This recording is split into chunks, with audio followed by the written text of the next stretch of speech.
திருச்சிற்றம்பலம். அடியார் பெருமக்களின் திருவிடையை வணங்கிக்கிறேன். இப்போ இது வேற யாப்பு, அதாவது சண்டீஸ் நாயனாரை பற்றி ஒரு பாடல் போட்டி எழுதுகிறாரு. விண்ணவரேனும் சிவபிரான் பத்தி மேவிலர் ஆயின் நல்வினையும் திண்ணிய பாவம் எனப்படும். அதாவது பாட்டு மாதிரி சொல்லிடுறேன். விண்ணவரேனும் சிவபுரான் பத்தி மேவிலர் ஆயின் நல்வினையும் திண்ணிய பாவம் எனப்படும் என்று சிறு விதி தெரிப்ப அன்பினரேல் மன்னவரேனும் வெய்ய பாதகமும் மறுவில் நல்வினை எனப்படும் என்று அண்ணல் புவியில் தெரித்த சண்டீசர் அடிமலர் முடிமிசை புனைவாம். இது என்ன சொல்கிறாருன்னா, தேவர்களாக இருந்தாலும் சிவபெருமானிடத்தில் அன்பு இல்லைன்னா அவங்க செய்கிற புண்ணியமும் பாவமாயிரும். அப்போ நம்ம இதுலேருந்து என்ன தெரியுதுன்னா, நம்ம எது செய்தாலும் எல்லாமே பெருமான் தான், அவருடைய கருணை தான். அவருடைய அன்பு, அவர் மேலே அன்பாக இருந்து அவருடைய கருணை நினைந்து எல்லாம் சிவார்ப்பணம் அப்படின்னு செஞ்சால் தான் அந்த புண்ணியம் சிவபுண்ணியமாகும். அப்படி இல்லாமல் நம்ம புண்ணியமே செஞ்சாலும் அது பாவமாகும் அப்படிங்கிறத தக்கனுடைய வரலாறு காட்டுது. ஏன்னா தக்கன் ஒரு மிகப்பெரிய யாகம் செய்கிறான், அது புண்ணியம் தான் அவன் பண்ணுறான், அவன் தப்பு பண்ணலை. ஆனால் சிவபெருமான்கிட்ட அன்பு இல்லாமல் அவரை வணங்காமல் அவருக்கு முதல் அவிசு கொடுக்காம அந்த யாகம் பண்ணதுனால அது பாவமாயிருது. அதனால் அன்புடையவர்கள் மண்ணுலகத்தில் வாழ்ந்தாலும் அவங்க செய்கிற பாவம் புண்ணியமாயிரும் அப்படிங்கிறது சண்டீஸ் வரலாறு காட்டுது. தேவராக இருந்தாலும் அன்பு இல்லைன்னா புண்ணியம்னாலும் பாவமாயிரும்.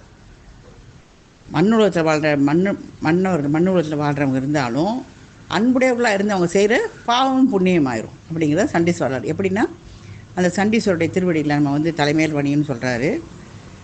எப்படி அவருடைய அன்பு, சண்டீஸ்வருடைய அன்பு பாவம் புண்ணியமாகுதுங்கிறது உங்களுக்கு தெரியும். அதாவது அவருடைய பூசைக்கு இடையூறு செய்த தந்தையின் தாளை கையில் ஒரு கம்பு அதை வச்சு அதே மழுவாயிருது. அவர் காலை இப்படி அடிக்கும்போது அது ஒரு மழுவாகி அவருடைய காலை துண்டிச்சிருது.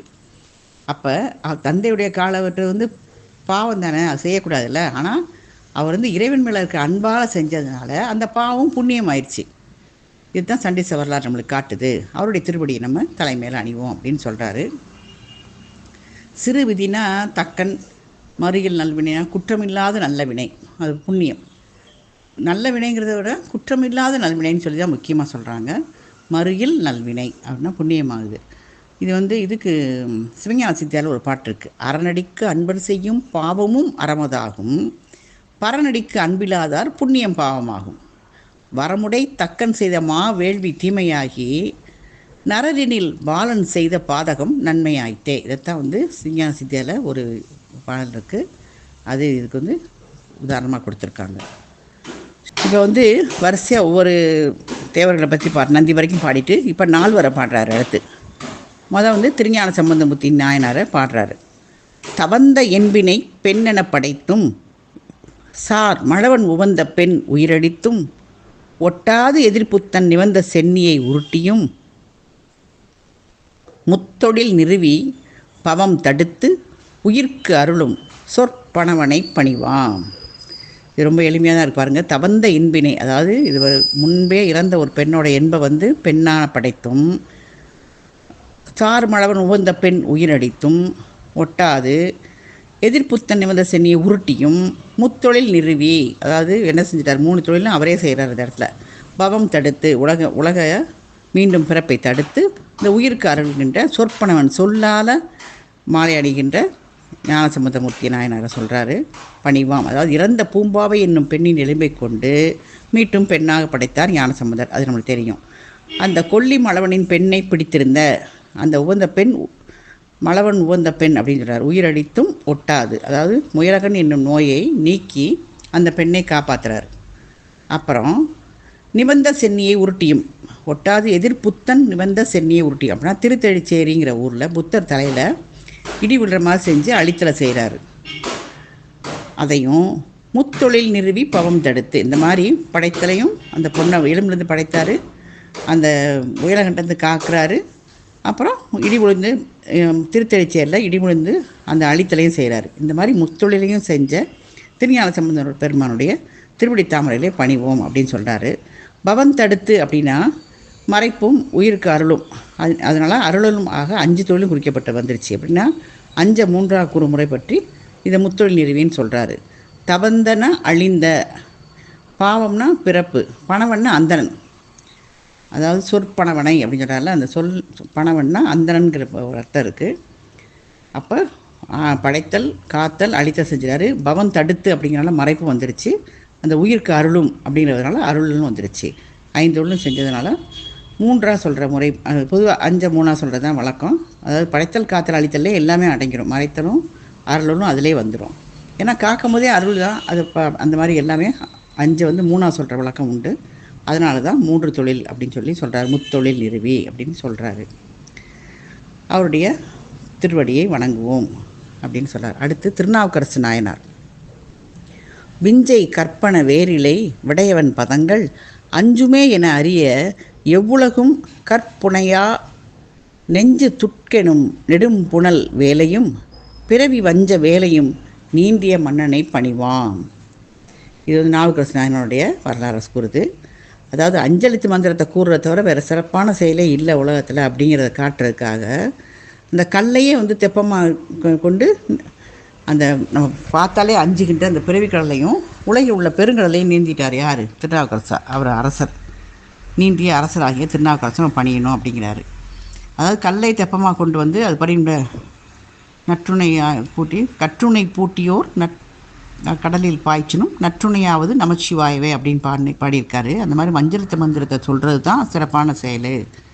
ஆனால் இவர் கல்லை தெப்பமாக கொண்டு அந்த பிறவி கடலையும் கடந்துட்டார், உலகத்தில் இருக்கிற பெருங்கடலையும் நீந்தி கடக்கிறாரு இல்லையா? அவர் அரசர் போட்ட நீந்தி கரையேறு குப்பத்தில் ஒரு உயிரோட வர்றது தான்.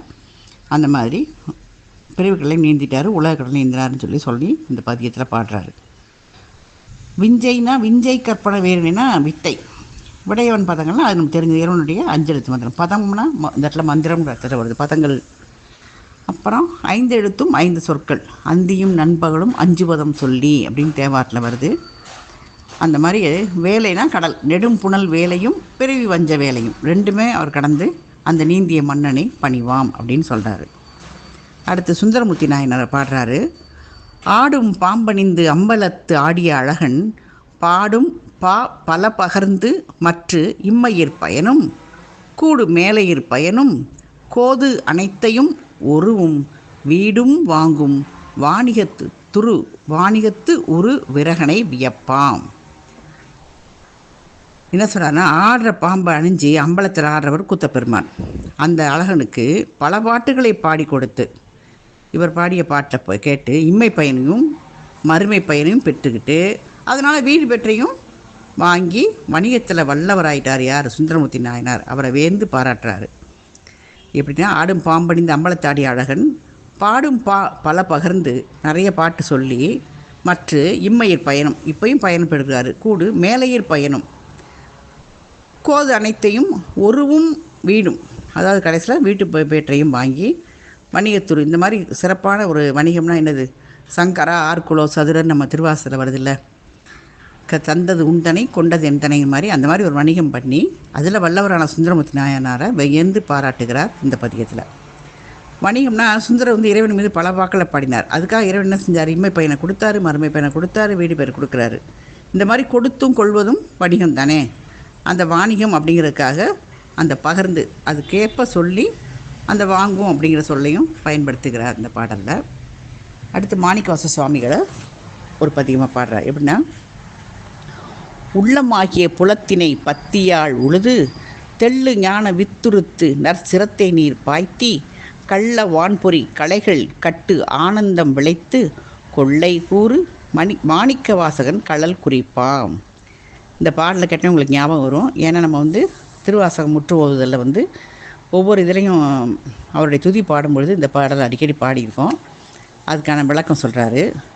உள்ளமாகிய புலத்தினை பத்தியால் உழுது, அதாவது மனமாகிய அந்த வயலை அன்பாகிய ஏரால் உழுது தெள்ளு ஞான வித்துருத்து ஞானமாகிய விதையை விதைத்து நற்சிரத்தை நீர் பாய்ச்சி, அதாவது ஊக்கம். சிரத்தைன்னா என்ன?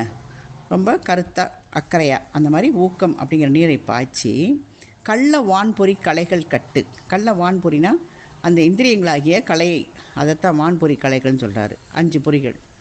அந்த கலைகளை எடுத்து ஆனந்தம் விளைத்து சிவானந்தம் என்ற பயிர் விளையச் செய்து வேண்டுவோருக்கெல்லாம் அவற்றை தாராளமாக கொடுத்த ஆனந்தம் விளைத்து கொள்ளை கூறு மாணிக்கவாசன், எல்லாருக்கும் அதை யார் வேணால் எடுத்துக்கலாம் அப்படின்னு சொல்லி தாராளமாக கொடுத்த அந்த மாணிக்கவாசன் கழல் குறிப்பாம்.